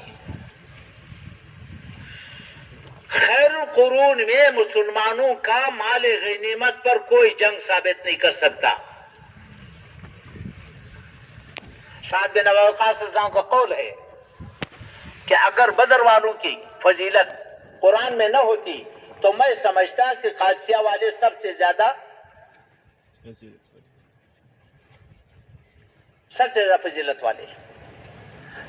اور علت بتائی کہ کسی کے دل میں بھی مال کی محبت نہیں تھی، اور فرمایا 3 آدموں پر ہمیں خطرہ تھا، ماحول کی برکت سے وہ بھی بن گئے تھے. قیس بن مخشوم، طلحہ بن خویلد اسدی اور عمر بن معد کرب. یہ 3 آدمی وہ تھے جو مرتد ہو کر پھر مسلمان ہو گئے تھے. فرمایا ان پر ہمیں خطرہ تھا لیکن ماحول کی برکت سے وہ بھی ایسے بن گئے تھے. تو مال کی محبت دل سے نکل گئی. مال غنیمت کو کوئی جنگ ثابت نہیں کر سکتا. اور تیسری شرط فرمایا جب تک باطل کی ہدایت کے لیے بے چین نہیں ہوں گے اللہ باطل کو نہیں توڑے گا. جب تک باطل کی ہدایت کے لیے بے چینی نہیں ہوگی اللہ باطل کو نہیں توڑے گا. یہ ضابطے ہیں. اب ان ضابطوں کو سامنے نہ کر کے ہم نے محنت کرنی ہے. تو نبی کی محنت کے بارے میں سب سے انبیاء کرام کی محنت کے بارے میں ضابطہ بتایا کہ پہلے نبی کی محنت وجود میں آئے گی، پھر دین وجود میں آئے گا، پھر اللہ باطل کو یا تو ہدایت عطا کرے گا یا باطل کو توڑے گا، اور یہ ضابطہ قیامت تک چلے گا۔ اور انبیاء کرام علیہ السلام کے واقعات میں دوسری چیز جو اہم بتائی ہے وہ انبیاء کرام علیہ السلام کی اقامت دین کے لیے محنت اور جہد کی خصوصیات ہے، جس میں سب سے پہلی چیز دعوت ہے، مخلوق سے اللہ کی طرف، مادی نقشوں سے نبی کے اعمال کی طرف، دنیا سے آخرت کی طرف، یہ دعوت ہے، ہر نبی نے دی ہے۔ اور دوسرا، تمام انبیاء علیہ السلام لوگوں کے پیچھے پھرے ہیں، تمام انبیاء کی گشت کو بیان کیا ہے۔ یہ سارے انبیاء کرام کا متفقہ عمل ہے، جو عمومی گشت کرے گا اس کے لیے پھرے گا، انبیاء کرام علیہ السلام کے پیمانے سے اللہ کا قرب ملے گا، انبیاء علیہ السلام کے پیمانے سے اللہ کا تعلق ملے گا، اور اسی لحاظ سے اجر ملے گا۔ اور تیسری بات، انبیاء کرام علیہ السلام کو ہمیشہ اللہ نے بے کس اور بے بس بھیجا ہے۔ یہ چند اہم چیزیں، بڑی اہم باتیں یاد رکھو۔ انبیاء کرام علیہ السلام کو اللہ نے ہمیشہ بے کس اور بے بس بھیجا ہے، مادی نقشہ کوئی نہیں دیا، فقر واقعے میں بھیجا، سارے فقیر۔ نوح علیہ السلام، ابراہیم علیہ السلام، موسیٰ علیہ السلام، لوط علیہ السلام، شعیب علیہ السلام، محمد رسول اللہ صلی اللہ علیہ وسلم، فقیر۔ کل مغرب کے بیان میں کتنے تفصیل سے بتا دیا، فقیر، نادار، بچہ، کوئی مادی نقشہ نہیں۔ ہمارا سرمایہ تو ماہیت الہیہ ہے، ہمارا سرمایہ مادی نقشہ نہیں ہے، ہمارا سرمایہ تو ماہیت الہیہ ہے، اللہ کو ساتھ لینا، اللہ کی غیبی قوت طاقت کو ساتھ لینا، جو کسی مادی نقشے پر موقوف نہیں ہے۔ تو اس لیے انبیاء علیہ السلام کو بے کس اور بے بس بھیجا ہے۔ ہم نے تو اللہ کو ساتھ لینا ہے، اللہ کو ساتھ لیں گے تو سارے مادی نقشوں والے محتاج رہیں گے۔ اگر ہم نے اللہ کو ساتھ نہ لیا تو تمام مادی نقشوں والوں کا ہم اپنے آپ کو محتاج سمجھیں گے، اور یہی المیہ ہے اس وقت ہمارے ساتھ۔ دین والوں کو مال والوں کے سامنے جھکنا پڑے گا۔ جب دین والے مال والوں کے سامنے جھکیں گے، یہ مفلوج دین ہے، اس کو دنیا کبھی قبول نہیں کرے گی۔ ہم نے تو اللہ کو ساتھ لینا ہے، اس لیے انبیاء کرام علیہ السلام کو فقر واقعے میں بھیجا ہے، اور انبیاء علیہ السلام کی تکلیفوں کو بیان کیا، انبیاء کرام علیہ السلام کے صبر کو بیان کیا، انبیاء کرام علیہ السلام کے شکر کو بیان کیا۔ مولانا ابراہیم صاحب مجزی اللہ علیہ فرماتے ہیں کہ نبی محنت کو نعمت سمجھتا ہے، محنت کے اور جز کو نعمت سمجھتا ہے، محنت کے اور تکلیف کو نعمت سمجھتا ہے۔ نبی محنت کے اور تکلیف کو نعمت سمجھتا ہے، اور انبیاء علیہ السلام کے بے کسی کو بیان کیا ہے، انبیاء علیہ السلام کے نرمی کو بیان کیا، انبیاء کرام علیہ السلام کی بے غرضی کو بیان کیا، نبی بے غرض ہوتا ہے، انبیاء کرام علیہ السلام کی امانتداری کو بیان کیا، نبی امین ہوتا ہے، انبیاء علیہ السلام کی ہمدردی خیرخواہی کو بیان کیا، نبی ناصح ہوتا ہے، انبیاء کرام علیہ السلام کی بے غرضی کو بیان کیا، نبی بے غرض ہوتا ہے، اور انبیاء کرام علیہ السلام کی دعاؤں کو بیان کیا ہے۔ ان خصوصیات کے ساتھ محنت ہوگی تو دین وجود میں آئے گا۔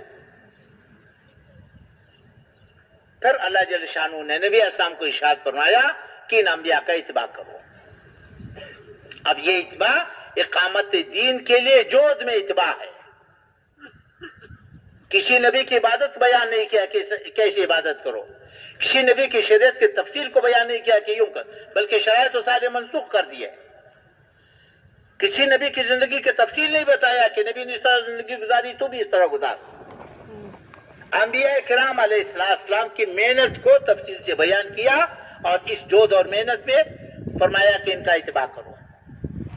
اس لیے قرآن کریم میں ایک جگہ ایک رکوع کے اندر، مختصر رکوع کے اندر 18 نبیوں کا نام لے کر کے تذکرہ فرمایا، اور رکوع کے آخر میں فرمایا کہ اللہ کی طرف سے یہ ہدایت پر ہے، ان کا اتباع کرو۔ اب نبی علیہ السلام نے محنت کہاں سے شروع کی، کیسے شروع کی، کس ترتیب سے شروع کی؟ تو نبی علیہ السلام کی محنت میں سب سے پہلا مرحلہ کیا ہے؟ تربیت کا ہے۔ نبی علیہ السلام کی محنت سب سے پہلے تربیت سے شروع ہوتی ہے، اور تربیت کا مقصد کیا ہے؟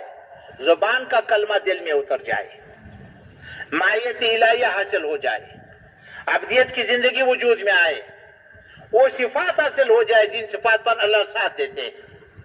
اللہ مومنین کے ساتھ ہے، اللہ صابرین کے ساتھ ہے، اللہ متقین کے ساتھ ہے، اللہ محسنین کے ساتھ ہے۔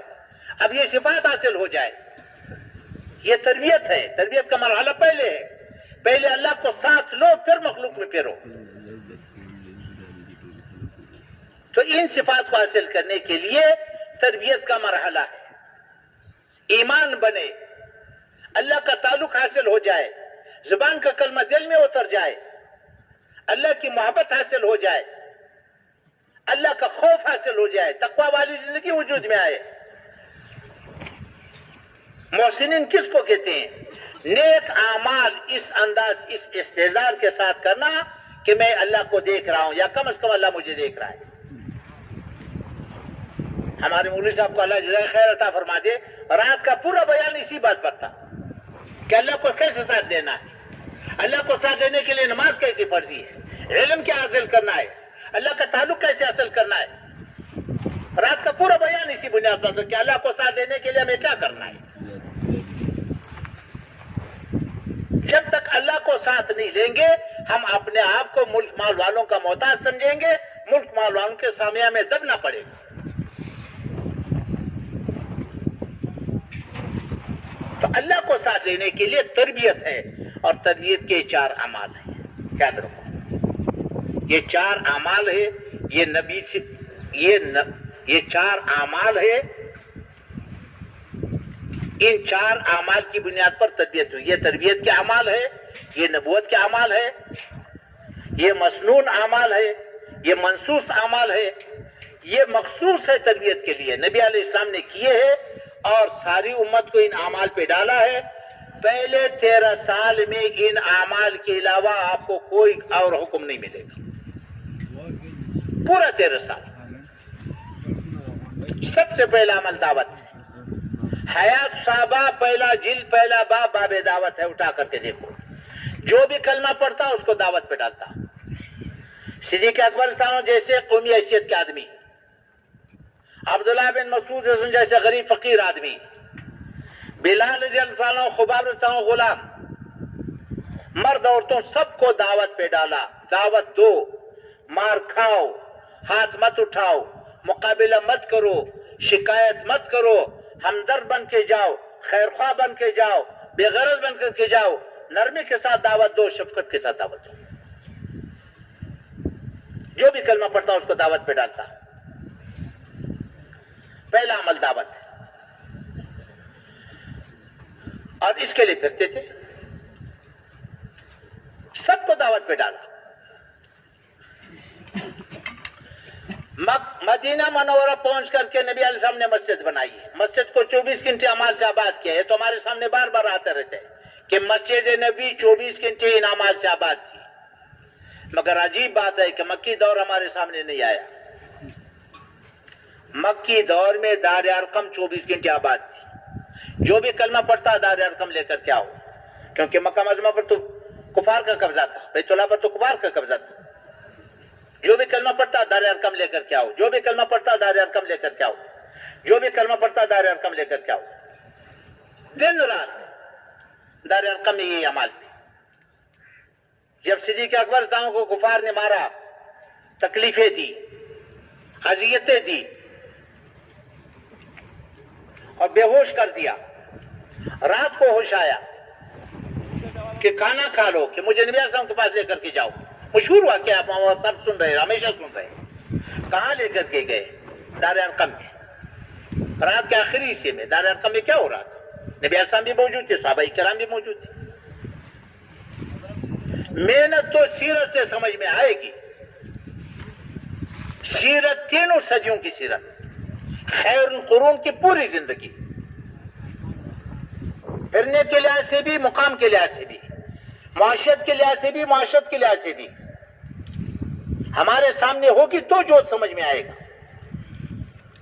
اللہ کی شان، سیرت ہمارے درمیان میں سے ایسے نکالی گئی کہ ہمارے 15 سال کے نظام میں سیرت کی ایک کتاب نہیں ہے. اگر تھوڑی بہت سیرت کے حالات موجود ہے حدیث مبارکہ میں، اور وہ بھی منتشر حالت میں، مدون حالت میں نہیں ہے، اور وہ بھی جو ہے 1 سال میں سارا گزر جاتا ہے. تو سیرت سامنے ہوگی تو جوت سمجھ میں آئے گا. تو اس لیے میرے محترم بھائی دوستو کو محنت وجود میں آئے تو سیرت میں یہ ساری چیزیں موجود ہیں. دعوت دو، مار کھاؤ، اور پھر دار ارقم میں جمع کرتے تھے. قرآن کی تعلیم ہوتی تھی، ایمان کی مجلس ہوتی تھی، اور تہجد کی نماز فرض تھی. ہر صحابی کم از کم 1 تہائی رات اللہ کے سامنے کھڑے ہوتے تھے. مفتی محمد شفیع صاحب رحمۃ اللہ علیہ لکھا ہے کہ تہجد کی نماز فرض تھی اور ہر صحابی کم از کم 1 تہائی رات اللہ کے سامنے کھڑے رہتے تھے. سیرت میں صحابہ کرام کا اللہ کے سامنے کھڑا ہونا اور رات کو اللہ کو قرآن سنانا. دار ارقم میں جمع ہوتے تھے قرآن کو سمجھنے کے لیے، پھر جو نا باہر نکلتے تھے لوگوں میں پھر کر کے دعوت دینے کے لیے، اور رات کو کھڑے ہو کر کے اللہ کو قرآن سنانے کے لیے. یہ 3 اعمال ہو گئے. اپنی ضرورتوں کو پورا کرتے تھے، اپنی ضرورتوں کو قربان کرتے تھے، لوگوں کی ضرورتوں کو پورا کرتے تھے. یہ زندگی تھے 4 اعمال. 13 سالہ زندگی میں ان اعمال کے علاوہ اور کوئی امر نہیں ملے گا. یہ تربیت کے اعمال ہے. زبان کا کلمہ دل میں اتر جائے، ابدیت کی زندگی وجود میں آئے، اللہ کا تعلق حاصل ہو جائے، اللہ سے لینا سیکھ لے، اللہ کو منانا سیکھ لے، اللہ سے لینے کے حاصل کرنے، اللہ کی غیبی مزہ حاصل کرنے کی استعداد پیدا ہو جائے، مادی نقشوں کے احتیاط سے نکل آئے. یہ تربیت ہے. یہ پہلا مرحلہ ہے. پھر دوسرے مرحلے میں، پھر دوسرا مرحلہ محنت کا کیا ہے؟ پھر دوسرے مرحلے میں پھر ہجرت کی. ہجرت کے بعد دیکھو یہ 13 سالہ زندگی امت نے کیسے گزاری. 3 صدیاں بھی امت نے پھر ان اعمال کو کیا ہے. صرف یہ 13 سال نہیں ہے، آگے 3 صدیاں امت نے ان اعمال کو کیا. یہ الگ بات ہے، کسی زمانے میں دعوت غالب تھی، کسی زمانے میں علم غالب رہا، کسی زمانے میں عبادت غالب رہی، لیکن انہی اعمال کو کرتے رہے. جب ان اعمال کی اجتماعیت ٹوٹ گئی تو امت کا زوال شروع ہو گیا. 3 صدیاں انہوں نے ان اعمال کو کیا. پھر جب ہجرت ہو گئی تو نبی علیہ السلام نے جماعتیں بنا کر کے پھیلا دی. مسجد نبی کو آباد کیا ان اعمال سے. پہلے مسجد بنائی، ان اعمال سے آباد کیا، پھر جماعتیں پھیلا دی. اور جماعتیں، چھوٹی جماعتیں بھی گئی ہے، بڑی جماعتیں بھی گئی ہیں، لمبے وقت کے لیے بھی گئی، تھوڑے وقت کے لیے بھی گئی. اور جماعتیں مقابلے بھی کر کے آئے، بغیر مقابلوں کی بھی آئی. نبی علیہ السلام خود بھی تشریف لے گئے، لوگوں کو بھیجا. اور ان جماعتوں کے پھیلنے سے دین پھیلتا گیا. اور پھر حکم تھا کہ جو قبول کرے ان کو یہاں لے کر کے آؤ، مدینہ لے کر کے آؤ. افراد آتے رہے، وفود آتے رہے، قافلے آتے رہے. اور پھر جو نا ان کو مسجد میں جمع کیا جاتا تھا. مردوں کو مسجدوں میں رکھا جاتا تھا، عورتوں کو گھروں میں رکھا جاتا تھا. ایمان سکھائی جاتی تھی، ایمان کی محنت سکھائی جاتی تھی، دین سکھایا جاتا تھا. پھر نبی علیہ السلام جائزہ لیتے تھے، حال لیتے تھے. اطمینان ہوتا تو اپنے مقام پر روانہ فرما دیتے، اگر اطمینان نہ ہوتا تو مزید روک دیتے. یہ ساری سیرت میں موجود ہے. سیرت اٹھا کر کے دیکھو، ان کو روانہ کر دیتے. مقابلے بھی ہوئے، مقاتلے بھی ہوئے، بغیر مقاتلوں کی بھی آئے. لمبے عرصے کی جماعتیں بھی بھیجی، لمبے وقت کے لیے بھی بھیجے، مختصر وقت کے لیے بھی بھیجے. خالد بن ولید رضی اللہ عنہ کو بھیجا، 6 مہینے کے بعد بلایا. علی رضی اللہ عنہ کو بھیجا، 6 مہینے کے بعد بلایا. خالد بن سعید رضی اللہ عنہ کو بھیجا، نبی علیہ السلام کی وصال کے بعد واپس آیا. ساری سیرت میں موجود ہے. اس کے ذریعے سے دین پھیلتا گیا، ان کو بلاتے گئے. یہ دوسرا مرحلہ ہے. اور اس کی خصوصیت یہ ہے کہ ہر حال میں نکلو، کمائیوں کو قربان کر کے نکلے، تکلیفوں کو برداشت کر کے نکلے. کمائیاں قربان کر لی، 1 تہائی پر کمی آئی، اخراجات بڑھ گئے، مہاجرین کو لیا، ان کو دیا، اللہ کے راستے کا خرچ برداشت کیا، نادار نکلے ان کا خرچ برداشت کیا، مہمانوں کو کھلایا، اور واپسی پر جو لوگوں کو زادرہ دیے، توشے دیا، ہدیے دیے.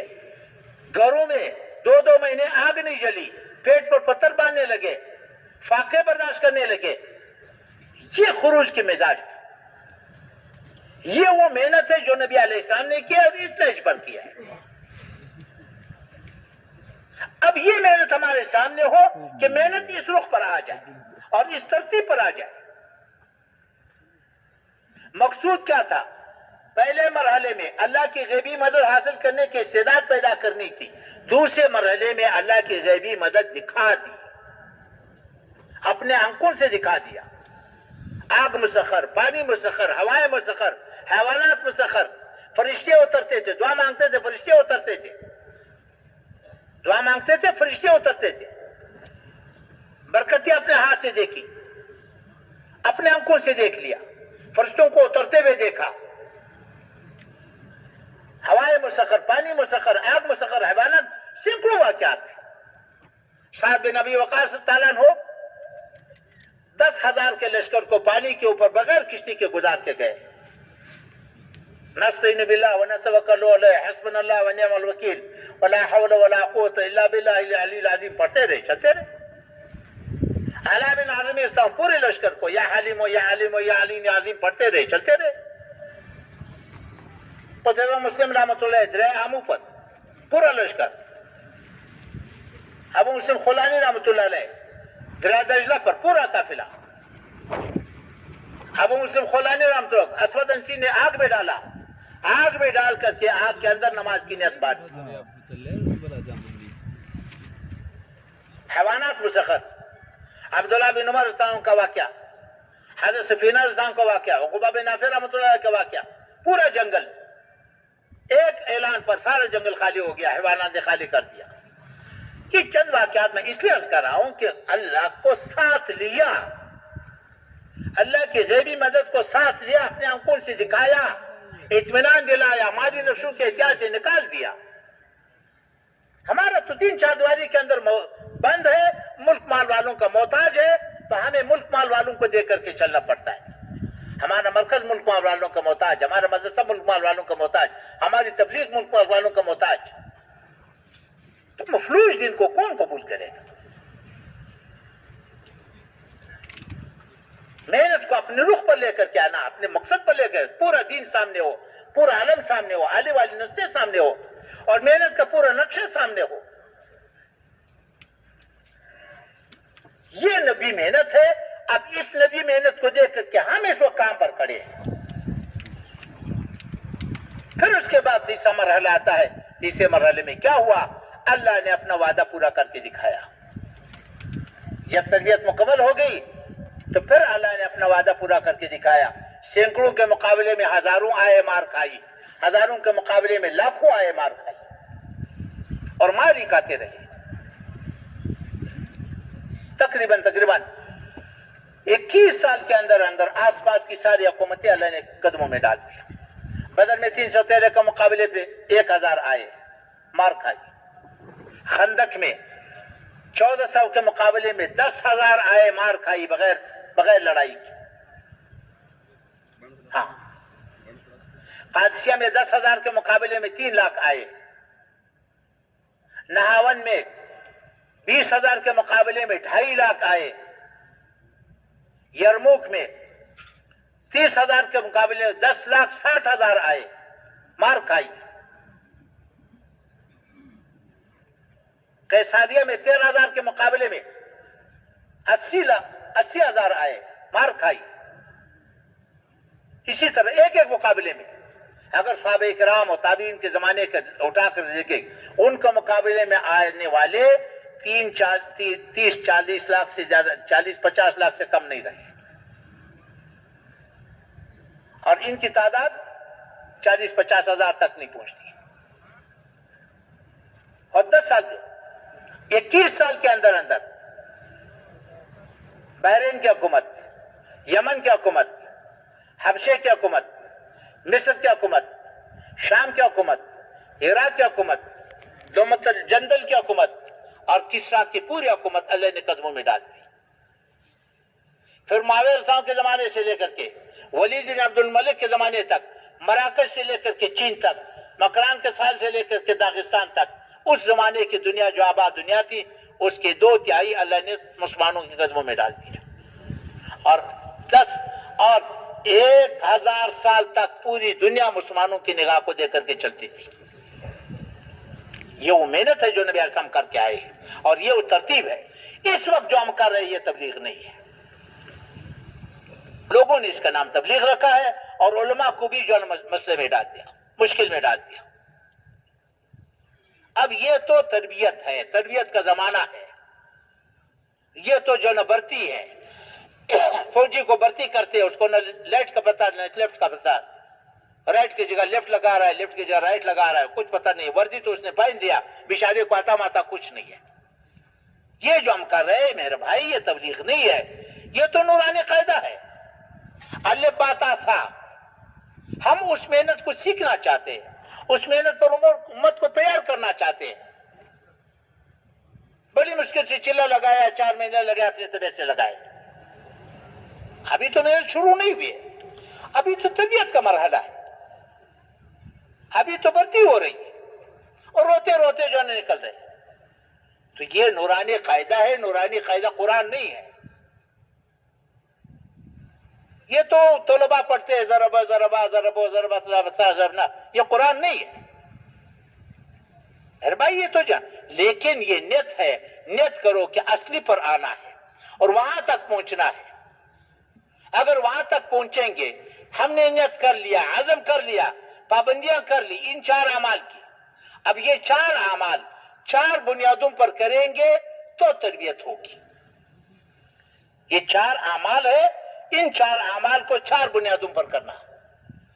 بڑوں کی نگرانی میں کرنا، قربانیوں کے ساتھ کرنا، پابندیوں کے ساتھ کرنا، اور یکسوئی کے ساتھ کرنا. اگر ان 4 اعمال کو، تربیت کے جو اعمال ہے، ان 4 اعمال کو ان بنیادوں پر ہم کریں گے تو ہماری تربیت ہوگی. نفس شیطان ہمارے ساتھ ہے، ہمیں بننے نہیں دے گا. یہ آخری باتیں کرتا ہوں، بات کو ختم کرتا ہوں. نفس شیطان ہمارے سامنے ہے. محنت یہی ہے جو صحابہ کرام نے کیا ہے، اور یہی 4 اعمال 3 صدیاں چلائی امت نے. انہیں اعمال ہمارے سامنے کوئی رکاوٹ کیا ہے؟ مشکل کیا ہے؟ مشکل یہ ہے، ہمارے بڑے فرماتے ہیں کہ 3 پرانے ہوں، 7 نئےوں کو ساتھ تیار کرو. نفس اس کو ماننے کے لیے تیار نہیں ہے. سارے پرانے اکٹھے ہو جاتے ہیں، نکل جاتے ہیں، جی چلا پورا ہو گیا،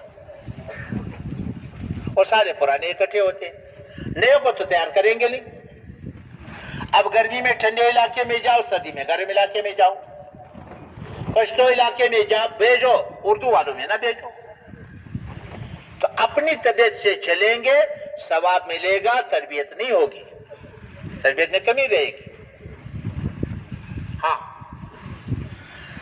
قربانیوں کے ساتھ کرنا. بھائی کبھی پہاڑوں میں جانا ہوگا، کبھی میدانوں میں جانا ہوگا، کبھی پانی نہیں ملے گا، کبھی مخالفت ہوگی، کبھی مسجدوں میں ٹکنے نہیں دیں گے. اب گھبرا کر کے بھاگ جاتے ہیں، چلو بھاگو چلو بھاگو، کہاں جائے؟ چلو مشورہ کرو، مرکز چلو مرکز چلو مرکز چلو. کیا ہو گیا جی؟ پانی نہیں مل رہا ہے. کیا ہو گیا؟ ہمارا ساتھی بیمار ہو گیا.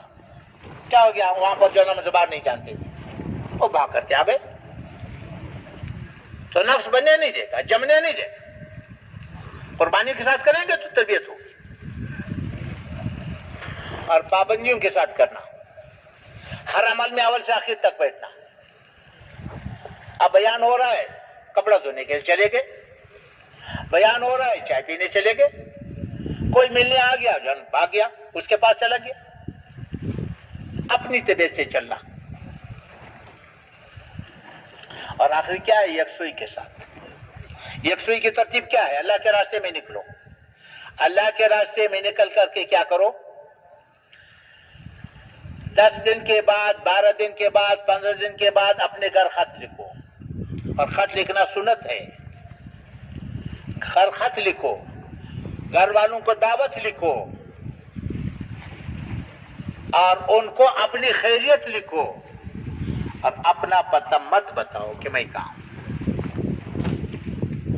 پھر تو تربیت ہوگی. اب نفس شیطان نے کیا کیا؟ ایک تیسرا ساتھی تلاش کر لیا. آپ لوگوں کے پاس تو نہیں ہوگا وہ ساتھی، میرے خیال. ہر ساتھی سوچ لے کہیں اس کے پاس، کہیں وہ ساتھی ہمارے پاس نہ آیا ہو. نفس شیطان نے ایک تیسرا ساتھی تلاش کیا ہے. اب وہ ساتھی ساتھ لے کر کے وہ اس کا آلہ بن جاتا ہے. صبح کو پوچھا کیا پکایا, رات کو پوچھا کیا پکایا, تو چلا تو لگا لے گا, سال بھی لگا لے گا, 4 مہینے بھی لگائیں گے, ایمان نہیں بنے گی.